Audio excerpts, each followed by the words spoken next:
Welcome back to another episode of Modified Rides Podcast. I'm your host, Brandon Burrell. Today, I have someone in the automotive aftermarket industry, specifically the tire market. I want to welcome Andy Grant. What's going on, Andy? Hey, brother. Nice seeing you again, man. It's been a little while. Yeah, I think LST is the last time we run into each other. Yes, sir. So, kind of want to get into, since you're tied into the tire part of our industry, what you said you're technically brand manager for Fury Tires? Marketing manager, I guess, kind of brand manager, multi-hat, kind of works all well together. But yeah, it's this marketing front, man. It's events, sponsorships, marketing strategies, social media. We have a team, don't get me wrong, but yeah, kind of make sure everything's going good and smooth for us. If you're one of the lifted guys, you already know the name Fury. If you're one of the the mini truck guys or one of the bag truck guys, you may not be as familiar. When it comes to these guys running the 26s and 28s and 30s with the big tires, Fury has become the go-to brand for those crazy off the wall sizes. Like what's the largest tire size you have for a show truck like that? Oh man, the largest one we dropped at SEMA 2 years ago, which was a 44 16 50 30, and that's in our mud terrain. It's a Country Hunter MT2. I've heard great things. I think it's massive and aggressive looking, and it rides smooth. Isn't that what Tobin's running around on? Tobin's run around on our 42 16 50 30, which is our MT1. That was our OG tire design we came out with, a tread pattern that we've run with since 2015. The MT2 now is a little bit reinvented, restructured. I personally run them. I run a 16.5 wide on mine, and I don't even have any weights on it and pull the trailer all across the country. It's great. I know he runs around all over with a 30 like that. Now, I know back when I first got into this back in the 90s, the fact that someone would have a 30-inch wheel, much less a 30-inch off-road wheel and tire package, was unheard of. I remember the first time I got my 17s, it was the largest set of wheels in town. And now stock vehicles don't come with 17s. No, they come with what, 20s, 22s now. It's wild. I think my wife's new Tahoe's got 22s on it factory. So nice. Now, what's your main focus with Fury Tires? Is it more of the off size tires like that, or do y'all do a full spectrum from daily drivers on up? Yeah, so originally Fury got started on making the very off the wall sizes, right? The rubber band mud terrains. Obviously, the stretch look was big and kind of made that happen. Since then, we're going on almost 10 years now. We've developed into the bigger sizes, the 30s, the 44s, and then lately we've been doing a lot of stuff with the off-road market. So I have, a 37, 13, 50, 17, a 40, 13, 50, 17. And then we just came out with a 40, 13, 50, 20 a few months ago. But, been testing with some class 1 vehicles, doing good, some crawlers, everything along those lines. So we're kind of becoming a all-around brand now.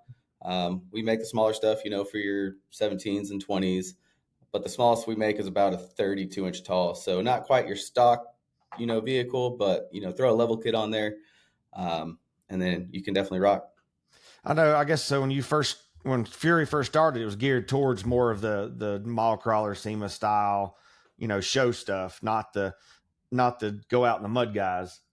Right. Yeah, no, it's definitely the low pro mud terrains.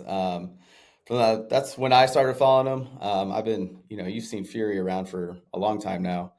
But yeah, back in the day when they started, it was, those 33s stretched on like a 14 or 16 wide on like a 4? Yeah. Something along those lines. But I wasn't personally a fan of that look, but working here for, a few years now, I can appreciate it. It's definitely something interesting, and, that's how we got started. So you gotta have a little bit of respect for it, right? Even with the 30s though, you think a 30-inch, with what'd you say, a 42 or 44?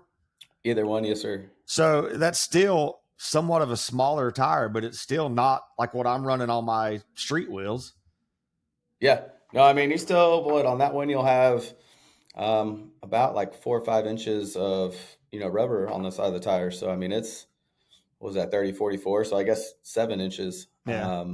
But yeah, no, they run. I've seen them. We did a big rally last year and had a bunch of my big trucks running through, went to the off-road park, and, they were going, having a great time. And it was great seeing, those show trucks actually getting dirty. Like, it was sick.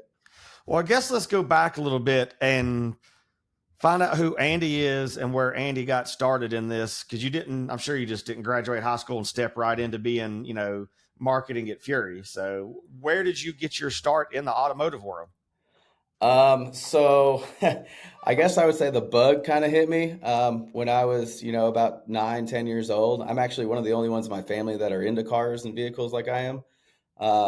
It was sitting down on an apartment balcony in Westheimer in Houston watching street races way back in the day. And, I was young. That was kind of the OG Fast and Furious days. And that kind of got me into it, got me curious about it. Obviously the loud turbo noises and everything else popping off. Then, built a few bolt-on vehicles, up and through college and everything. And then when I moved to Austin, I kind of got in some better friends that were into it and got to go in there. And then, randomly, I was into the advertising space when I was in Austin, doing photography and videography and working on sets, and took a What random job. what kind of photography and videography were you doing then? Was it uh, automotive then, or? yeah, automotive. That one. So before I got like heavy into the automotive space, it was more commercial advertising. Like I worked on Air Force commercials. Was a camera assistant on a Wranglers commercial where I got to meet, old George Strait. Like that Oh wow. was like one of the coolest things ever. Callaway golf commercials. We traveled all around doing stuff. But I always had the automotive itch, like I always wanted to tinker with stuff, wanted to do stuff. And I was kind of over the freelance world and I was kind of looking more for a full-time gig. So I applied for an automotive videographer, photographer role at a place here in Dallas. And, they hit me up, wanted to come shoot an interview and sent me the address and ended up being Gas Monkey Garage. Oh So wow. yeah, showed up to the place. I was like, no way. So that was a whole experience within its own, but a fun one. And that just kind of sparked the automotive industry for me. Like got in way deep there and just built What, on and so what gone. was you doing for Gas Monkey? Was you doing like internet stuff for them, or was you working on the TV show aspect of it? No, I was never a part of the TV show, so I got in their in-house marketing team. I did all their photography and videography for builds. I worked with a guy named Rick Cox, who's actually one of the camera operators for the show, and kind of produced and edited what is their largest viewed video on YouTube with that 5-day OBS build. Oh, okay. So we shot 5 days on that build and turned around an hour-long edit in 3 days. It was definitely slept a lot after that one. I'm sure. How long was you at Gas Monkey? So I was there for almost about 3 years. Right before COVID hit, he kind of dwindled his marketing team down, but he had lost the show. We were kind of pushing on social pretty hard, and then I don't know what he saw on the wall. I kind of saw the writing and kind of started searching for other places. So kind of let me go, took a month off, and then actually relocated out to Phoenix to work with another big automotive brand. Got you doing the same thing for them? Yeah, so I was a producer editor over at Barrett Jackson for a year and a half, pretty much over COVID. Like Oh during the wow. midst of COVID, I was in Phoenix doing all that, working. We built a nice, I think it was a 68 Mustang Fastback, and we did a partnership with Fender Guitars. So I yeah, that didn't know was Barrett Jackson built stuff. I thought it was just the auction stuff. Yeah, he builds a lot of his, Craig Jackson builds a lot of his personal stuff in house. And they saw what we did over at Gas Monkey, so we wanted to bring a team in over there. So I actually went out with a couple of the guys from Gas Monkey, started our own little build series. Needless to say, Phoenix was a little too hot for me, and I'm a Texas kid, so, wanted to get back over here. And that's pretty much how I landed at Fury. I took you know, a shot in the dark and started talking with some different people in Texas. And lo and behold, they brought me on here. I've never been into the lifted world, honestly. I always appreciate them. They're cool. Don't get me wrong. And then, started talking with the owners over here and the execs. And next thing you know, I was coming back to Texas. So did you go to school to learn all the videography stuff, or is that something you were self-taught? Yeah. So in college, I didn't really know a direction I wanted to go in. So I was working, one of my older brothers is in film. So he got me working on sets as a production assistant just to make some beer money for the weekends. And I mean, I started digging it, learning it, loved it, and then ended up switching my focus over. It was like second year. I hopped into a film school in Austin, a little art institute. But it was a kicker because I was shooting on these, big commercials and stuff. But I had to go to film school, and I was always getting a fight with my professors, like, "Hey, man, I want to get out and go do this," but they're like, "Hey, you need to be here," and I'm like, "I'll learn more out there, I promise you." So it was always a fun one to dance around some attendance issues. That makes me, think the kind of film stuff I do is nothing compared to the stuff you've done, but you probably deal with much bigger concepts with lighting and, all these rigs and all that stuff. You're not just, you using a gimbal or something running around trying to do it, I'm sure. Yeah, with that stuff, I mean, we've built out what was like $250,000 sets between by the time you get glass and batteries and accessories, big old gimbals. Yeah, there was some fun sets. Like one of the cool ones was we did when I-30 down in Houston or down in outside Austin first opened up. So that's the highest speed limit in the U.S. It's 85 miles an hour down a highway. Really? So right, we shot their commercials and had a big, like a nice old school car on a trailer and with a camera set up on the back of this truck. So we're towing that while they're going through, the tolls and whatnot. Yeah. And then a day before, Hennessy was racing their Camaro down there and hit 215. I was like, I'm a day late. I should have been on this one. Like, what? Like I think it was 205 or something. Yeah. Yeah, they closed it down. I didn't know there was anything over 75. I know when I drive to SEMA, you get out, I guess past Tennessee or whatever, it turns 75. Like we don't have that here in North Carolina, South Carolina. 75 is not existent. Oh man, 75 is everywhere here. I know 2-lane back roads through Texas are 75. I'm like, there's houses on the side of this road. How is that shit 75? Yeah, we like to go fast around these parts. We've gone some back roads coming back from LST, and I was like, there's no way this is 75. Like, this is a residential road, 2-lane road. Like, how you think some kid would run across and they wouldn't want it that fast? Yeah, those back roads, they get a little sketchy. I mean, out here we have a big hog problem too. So I've heard some terrible stories of people just blasting these big hogs, totaling out their vehicles. But well, did you ever think when you first got into the automotive videography and photography space that you would be able to meet people and do the things that you actually wound up doing? I mean, I never expected to be in this kind of role. I've always had the passion for the automotive space. I just never thought I'd be able to like bring them both together, which is a blessing and a curse because as you know, you start working in the space, you love the space. It's hard to turn it off sometimes because you're always networking, always talking to people. Even going out, we were at LS Fest a couple weekends ago, and like I was having field day because I was like, I know people over here from the truck scene, I know people over here from the drift scene, I know people over here doing the drag racing because I mean that's one of the things I love to do is kind of drag race, street side of stuff, not anything too crazy. But. Yeah. Well, I know when I first started getting into this, I was full time at Pepsi, so it was a side gig for me. So that was the drive. It's like I don't get to do this during the week, so I'm doing it on the weekends. Well, now that it's full time for me, something automotive related 7 days a week, I've still yet to lose that drive for it. Every day I'm like, all right, what can I do? What can I not do? Now there's been times and I'm like, I just want to put my camera down. Like I'm done. Mm-hmm. Like I'm so bored of doing this. And then I'll skip a couple shows and I'm like, man, I really need to get out to a show again. I hadn't been to a show in a month. I need to go. So that always keeps me going. So, well, now that you're at Fury, what actually do you do at Fury Tire? Oh man. So I'm in the marketing side of things, right? So I handle everything from events, sponsorship, excuse me.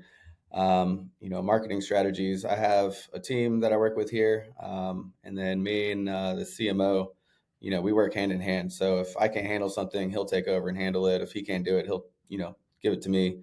But my main focus is, doing sponsorships, doing the show season, SEMA, and I mean, everything in between, merchandise. But I have a badass team. I mean, my guys hustle, they kick ass.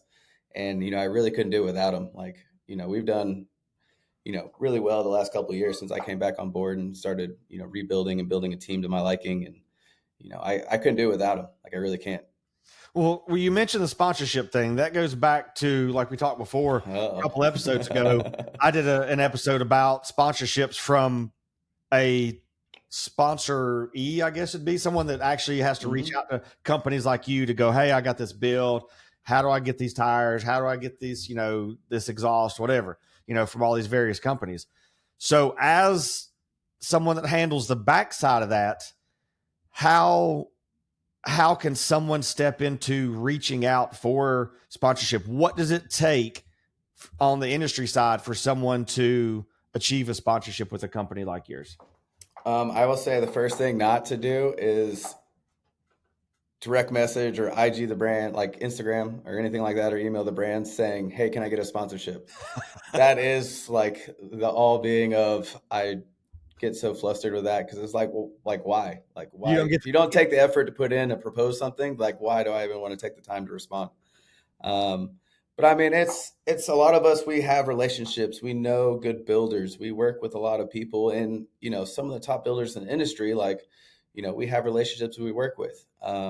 So when it comes to sponsorships, it really if you want to put in the effort to show why we should sponsor you, that goes a long way. So, I mean, first I'll be off. You can't, put some money down to pay for a rendering of your vehicle that you want to see at the end. Like, that's one of the things for me that, if it shows initiative, it shows you're actually invested in what you want to do. I mean, I guess it never hurts to ask for sponsorship, but if you're going to do something, like put your effort into it, right? Because that goes a long way with us. I want to see it. It helps me from, or my team writing you back saying, hey, so what's your build? Like if you don't even know tire size you want, or tell us what build it is, or what's into the build, like, no, like it's a hard pass. So you can't just send you a message on Instagram and say, send me free tires. That don't work. Yeah. And a lot of people, this is the other kicker to it they think it's free. Like nothing in this industry is free. I mean, you can get homie hookups, you can get industry discounts, but you put in the work for that relationship to do that. So same thing goes with a sponsorship, right? So I'm gonna sponsor you on a build. One, I'm gonna want, a professional set of photography given back to me because we're trying to push our product and use it for marketing as well. Yeah. You're gonna have to go to shows, you're gonna have to run decals, the travel expenses, everything along those lines. So people say, hey, I want a free set of tires. At the end, it's not really free at all. In fact, most of the people end up spending more money than it would be to just buy the tires and not have, the agreement locked in essentially. Well, it's like me with SEMA. Yeah, Drop Stars, sent me a set of wheels for last year, but I still had to pay to get to Vegas. I still had to pay for the trip we were there. Still had to finish the truck to make it there. And, that was something I discussed on that last podcast of mine. It was, if a company says we're going to take care of you, but hey, we need you in Atlanta for an event on Saturday, whether it's a show or something that they're set up at some kind of NASCAR race, whatever, you step up and go. Well, that's still expense that, companies aren't paying for you to travel and put you in a hotel room. Yeah, there's sometimes if it's a special event, like Truck Hero sent me to New York City one time on one of my builds for launching an IPO. So they paid to ship the truck and they paid for all that, but it was something specific they were doing. But the fact that I stepped up and said, yeah, sure, tell me what you need. I'll take off work. Let's make it happen. I'm sure that goes a long way versus someone that's like, hey, I want this, but I can't ever do anything you need. Yeah. So it's definitely like, I would say it's more of a partnership, right? So it's like, hey, I'm gonna scratch your back. You help us out and scratch mine. Sometimes we do get builds. It's, and what am I trying to say here? You can tell a lot with the people you work with and how they handle and appreciate what's going on, right? Because, yes, it's free product. Yes, we're a bigger brand that gets recognition behind it as well. But we also need you to be there. Like I like to, say that we built like a Fury fam, right? Like that's people I work with, sponsorees, people that are close with the brands. It's all the Fury fam. And we take care of those people, right? So, you need something, you get on there, you can hit us up. I mean, we're B2B, but, we'll make stuff work when it comes down to it to make sure our people are taken care of. Well, I guess, shows like LST, Atlantic City, all these shows, you set a big booth up. You're not bringing your own company vehicles. That's where you reach out to the people that you've sponsored and says, hey, we have a booth. It's semi close to you. Can we use your truck? Yeah, so I mean, I have a big list of everybody that we've ever sponsored, and I have addresses, or maybe not full addresses, but Where they're at. yeah, where they're at. They're Texas, Houston, Florida. I mean, I even have builds, way out in Utah. So we do shows. I'll skim that list and see who's there if no one comes to the top of my head. And hey, I need you out here for this show, or I need, hey, there's another event going on that we need some help with or some presence with. Can you make it out there? And it's never you have to go out there. It's always a question, right? Because I'm not going to force you to go out and do something you don't want. Stuff comes up. I mean, Yeah, everybody's got to understand that there's stuff going on in life, but I'm a firm believer that if a company's going to help me and they need anything, I'm going to do it. And you mentioned like getting the professional photography of the product. That's something I've always been able to provide for any of my companies that deal with me, because they know that, like, oh, we need pictures of this. Cool, I can get it to you. I can, we can get it in the magazine stuff, or I can just send you the high res. I've got so many companies that's used my stuff for catalogs and magazine ads and that kind of stuff, because it's not just an iPhone photo that I'm sending them. It's an actual, professional photo. no, I agree 100%. And I mean, like my background as well, like shooting and doing video work. What was it? I had a 2014 Silverado Z71. It was a double cab, but I had it slammed down, motor swapped on nitrous, and it was a great, great, fun daily truck. But Beltec worked with me on that, and right as COVID was hitting, they're like, "Dude, we need content. Like, I know you're out here. Can you do anything?" And I'm like, "Yeah, man, we'll go shoot this." Made a nice video over there, and I think they used it. It was that weird SEMA year with COVID where they needed a 20. bunch of digital ad space. Um, so it's part of the deal, right? Like it helps out, and when you have media, like we're not making the requirement to shoot us media just because we want pictures of your truck to have on file. Like it's one of those things like, yeah, we want to use it and push it and use it as our resources to promote our brand. Yeah. It's not like I'm gonna put it in our account and just let it sit there and say, yeah, good job, thanks, man. It's Some we external use hard it. drive sitting in a desk somewhere. Yeah, collecting dust from wherever. When I first started dealing with companies, there wasn't the internet like it is. There wasn't all the social media. There was, you had to print out the proposal, mail the proposal in an envelope. You couldn't just email the proposal and all that stuff. Now it's so much easier now. But I actually I Yeah. didn't think I was going to have to do one this year, just because all the companies I've dealt with are people I've dealt with year after year after year. So they're just like, oh yeah, let me know what you need. We know where you're going to be with it. But there's a couple, I'm like, I hadn't wrote a proposal since 19. I'm like, so I pulled my 19 one up. I'm like, oh yeah, that sucks. How did I get anything off of this one? Let me go through and redo this. So, but yeah, it's the sponsorship stuff, something I get asked for all the time. That someone that just thinks because I go to the local Sonic Cruise In meet, well, I went to a show, so that means I deserve free parts, and it's like that's not how that works. But I do like to give kids idea. I say kids, of course I'm old at this point, but I like to give the younger guys that's just getting into it, that see it, and the internet shows all this, anything, regardless of what it is. Internet shows that whether it's some influencers, peddling makeup or something, it's still, they think everything's free in the world. And, oh, I'm going to do this because this company is going to give me this without any kind of backside to it. So it's always nice to hear what a company wants and needs for these people to reach out to, not just Fury, but just anybody in general that they want to work with. So Oh yeah, like I'm on the performance low side, so it's this industry and it's fun, but yeah, I still have to negotiate and work just like everybody else to get hooked up with parts. well, so back to the event thing. So you guys set up quite a big, or at quite a bunch of shows. Which I mean, how many y'all do a year? Is it? So it kind of depends on the year, what we're pushing, what market we're pushing. So I'll travel out and check out shows sometimes without even being having the brand there, so to speak. But I mean, rule of thumb is probably we hit about one show a month. Obviously there's the show season, so you'll double down and do that. But it takes a lot of work. We got a pretty small run and gun team here that handles shows with me. So when we get out there, we do it. We set it up, and if we're doing the trust stuff or we're just doing pop-up tents, it kind of all depends on the show and what it's going to bring. Like if we're the truck stuff makes it easier because it gets set up and we show up and set the rest of it up. Or you guys don't have to set it up?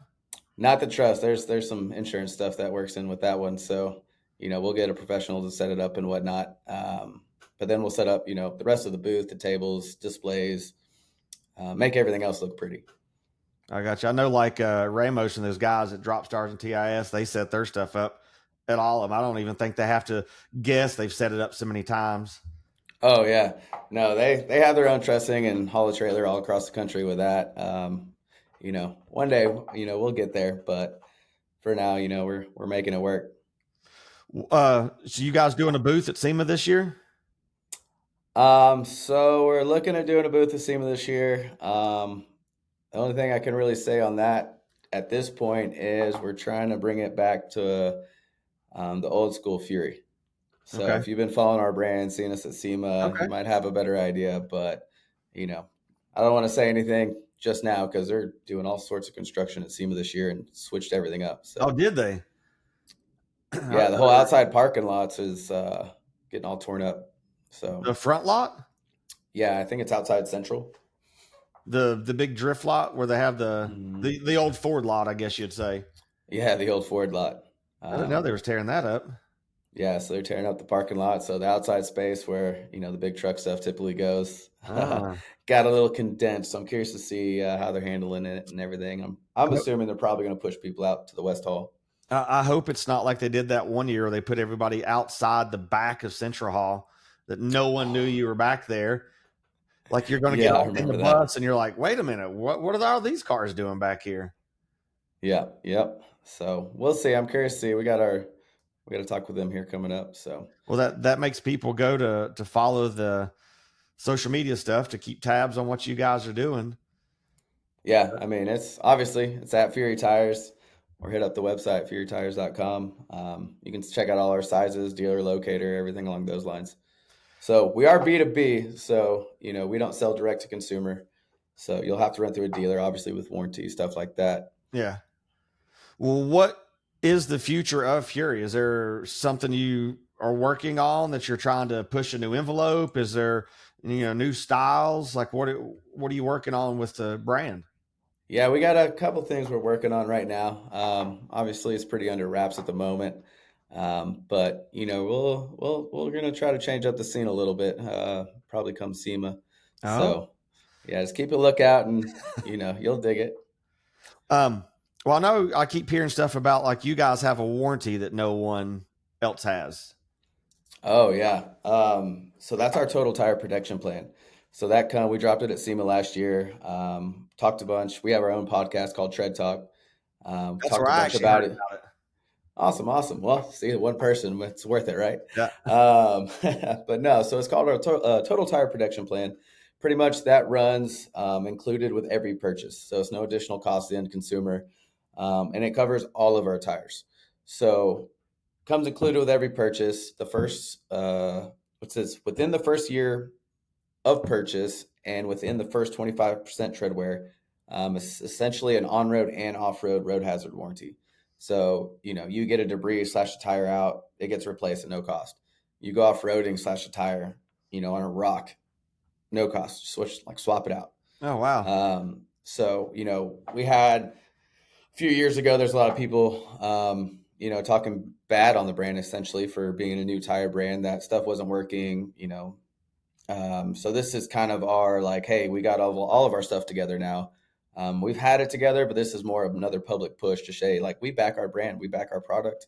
If you have issues with it, obviously we have our manufacturer warranty that runs with it. But this is an additional thing onto that just to show, we're here to play and we're going to play hard. And you are the only ones in the tire industry that have that, right? Yeah, so we're the first one to have it to that extent. There's a lot of stipulations and stuff with other warranty programs. But yeah, this is, the first one first one for off-road especially. And I know all, some homies out there in the deserts that are eating this up right now, or crawling that, are going to love it and take advantage of it. But hey, it's part of the game, right? I know many people that do the rock crawling stuff that destroy tires because they're crawling on rocks they shouldn't be crawling on. Mm-hmm. Yeah. So, it's like I said, it's on-road and off-road. Well, is there anything else about Andy, or about Fury that you'd want the listeners to know what's going on? Do you have anything in the works that you're currently building?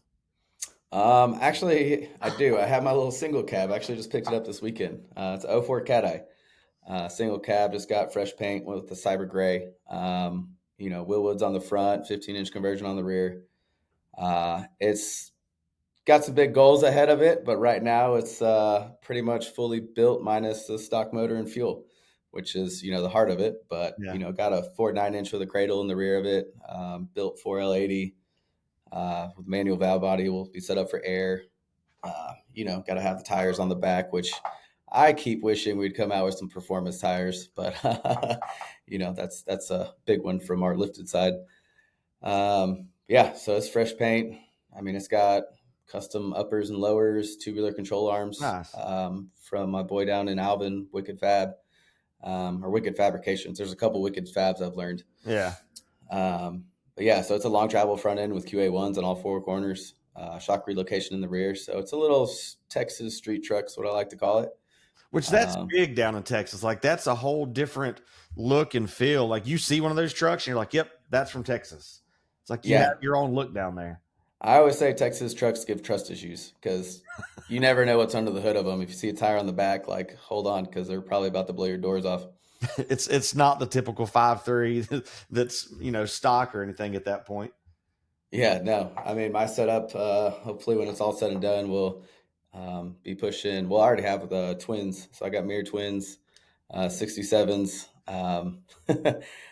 I'm figuring it's probably going to be shooting around 1,000 wheel, but those are just numbers. It's all about A to B. So, and I thought my 620 horse Audi all-wheel drive wagon, like you could control that. I don't think you can control a truck that's got that much in the rear.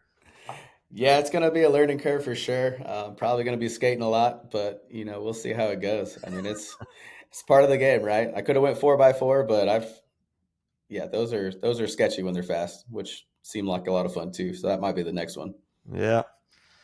Well, I appreciate you coming on. Like I said, giving a little insight of how the tire industry works with some of these people and how the events and stuff run. So tell us again how people find Fury online. Yeah, so obviously you can go to furytires.com. That's our website, has our whole catalog on there, so you can see the tire sizes we offer, find the dealer locator, and obviously some new stuff. You can sign up for a newsletter. We're always pushing specials, what events we're going to be at, everything along those lines. On far as social media, it's Fury Tires, so Instagram, TikTok, Facebook.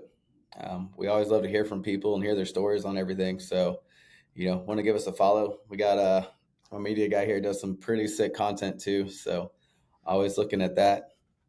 Are you guys the only one that have the 30-inch off-road tires? No. So last year we had another brand. I think it was Predator Venom. Okay. Popped out with another first. Yeah, we were definitely the first ones 2 years ago with the 44. And we've had the 4230 for a long time.